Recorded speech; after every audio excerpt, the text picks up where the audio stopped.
Here is a problem that you could try for extra credit as you are preparing for the midterm.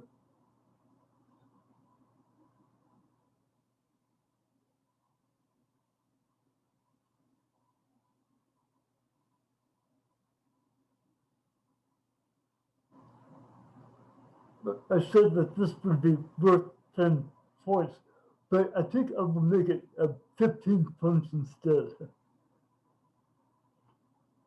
It's a little more involved than I had anticipated.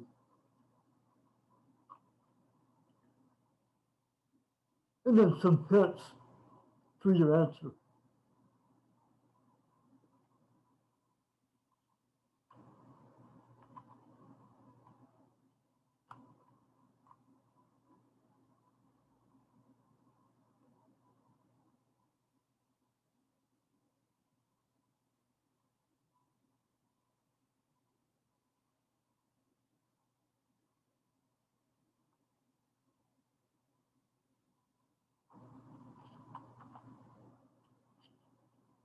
Okay, so far.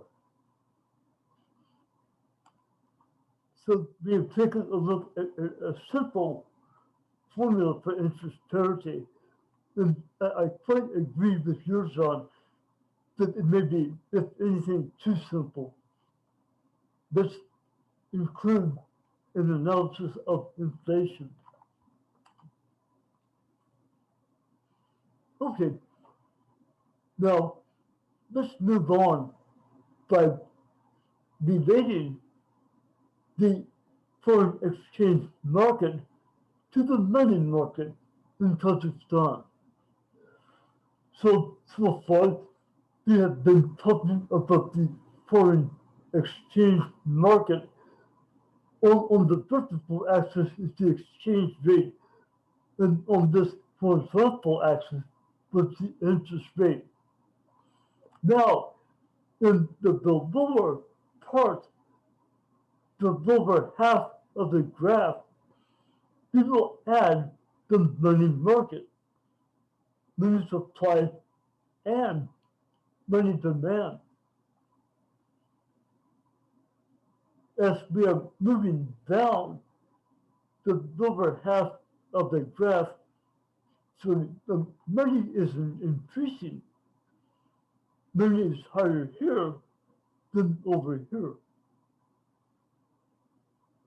In equilibrium, we have the equation of money demand with money supply right here.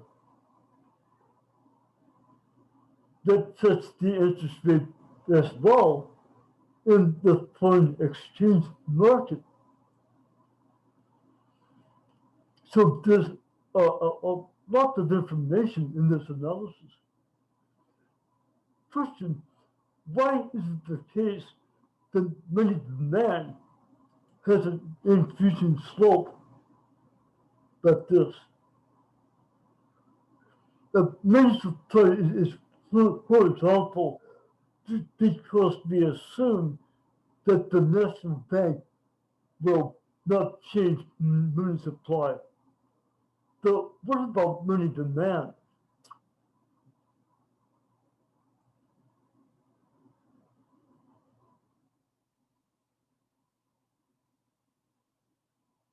Well, let's see.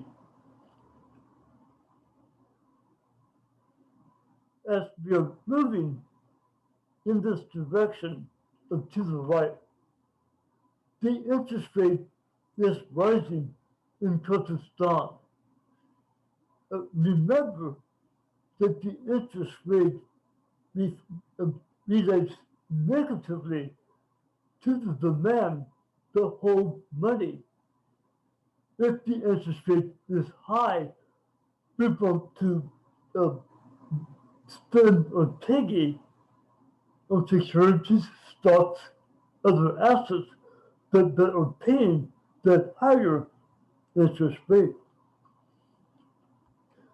So money demand is actually in terms of money is falling in this direction.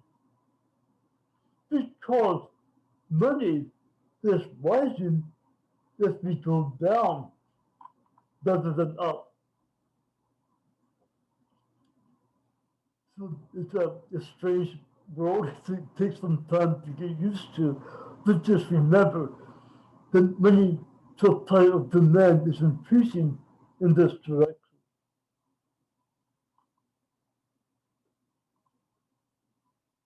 Okay, so far.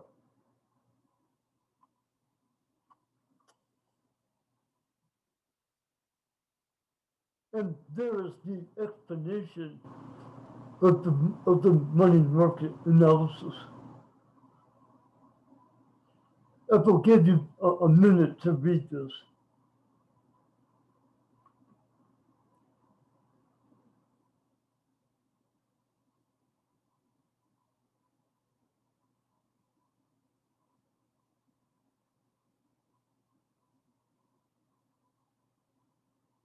Okay, so real money, that is money in real terms, is expressed in terms of output.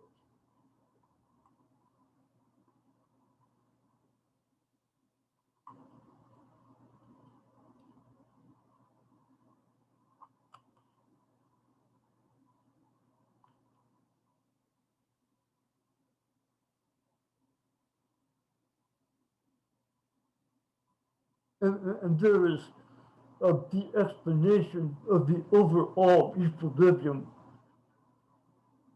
Money demand equals money supply, and the actual the actual exchange rate equals the expected exchange rate.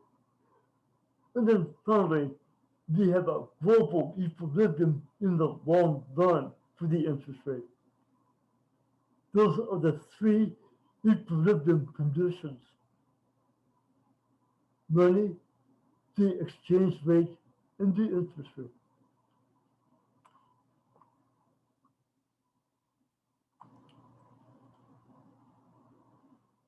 Okay, so let's put this analysis to work. This year, the National Bank has increased the supply of banking. How will this affect the money market and the forex market? What do you think will happen now?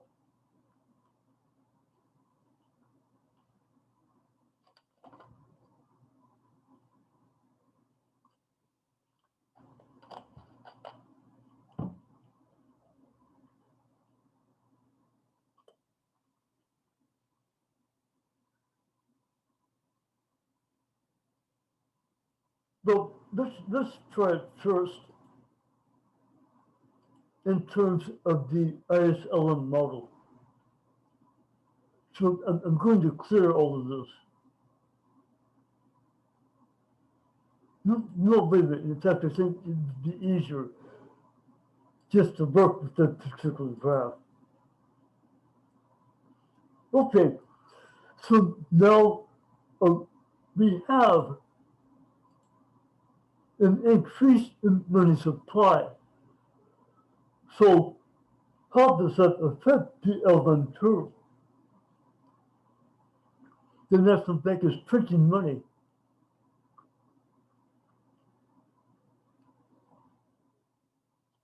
Well, alarm should shift to the right.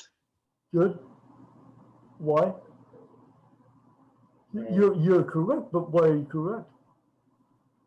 Because um, as the national bank supplies with the money, Uh-huh. people have greater income. Um, um, Say again.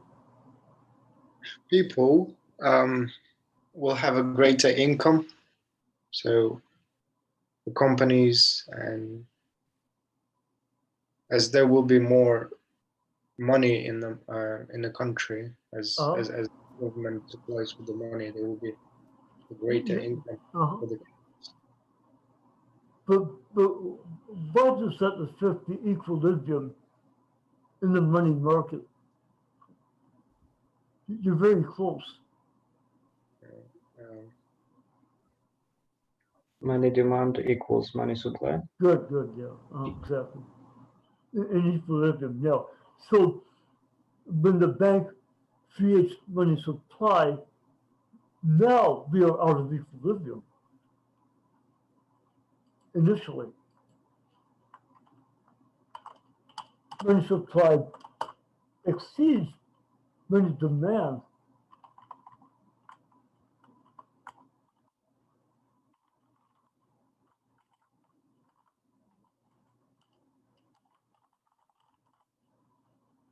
Along this old schedule.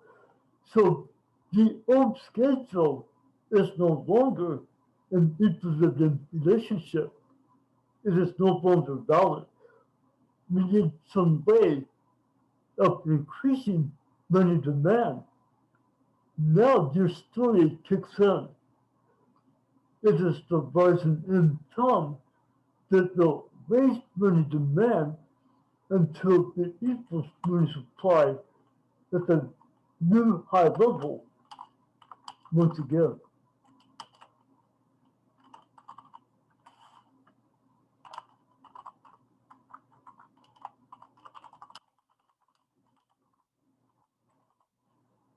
That's good. So what happens to our exchange rate?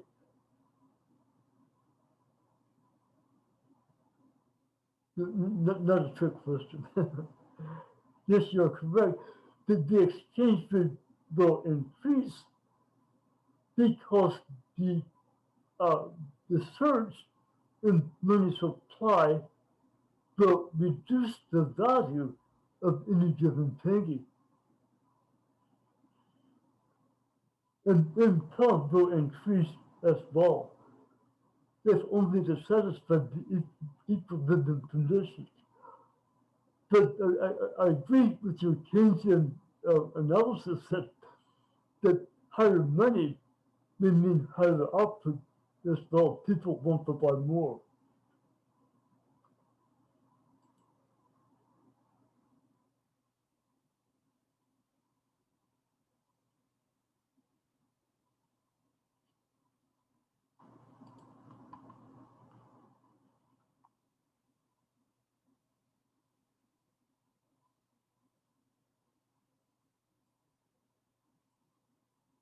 And there is the answer taken into account of our analysis of both foreign exchange and money markets.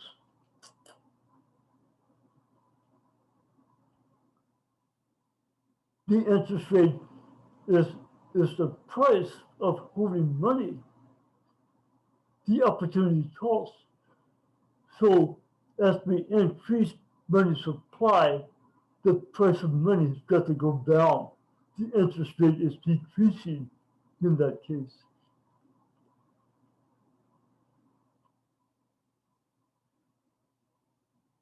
And there is the graph of the answer using our interest parity model this time. We begin at this point right here. Now, the national bank increases money supply. So, in which direction will our money supply function move, up or down, as money supply increases?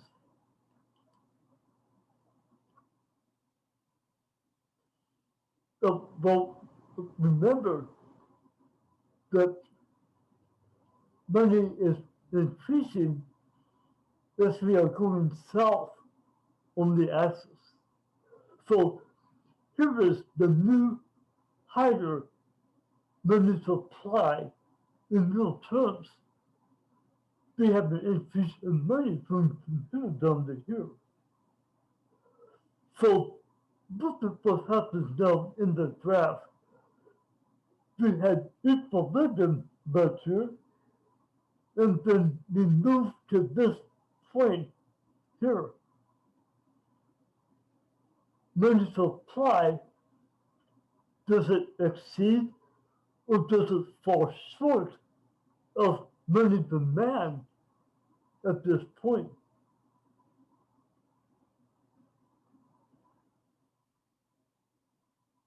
We have excess money supply. So something has got to happen to increase money demand.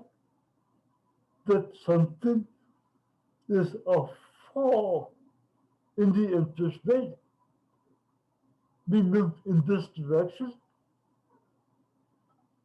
Money demand is rising until we are back in equilibrium right here at a lower interest rate. So in the story of we have the same result as before of lower interest rate and a higher supply of money and depreciation of the tenge, a higher exchange rate. But this analysis, I think, makes it very clear what is happening to the interest rate over time.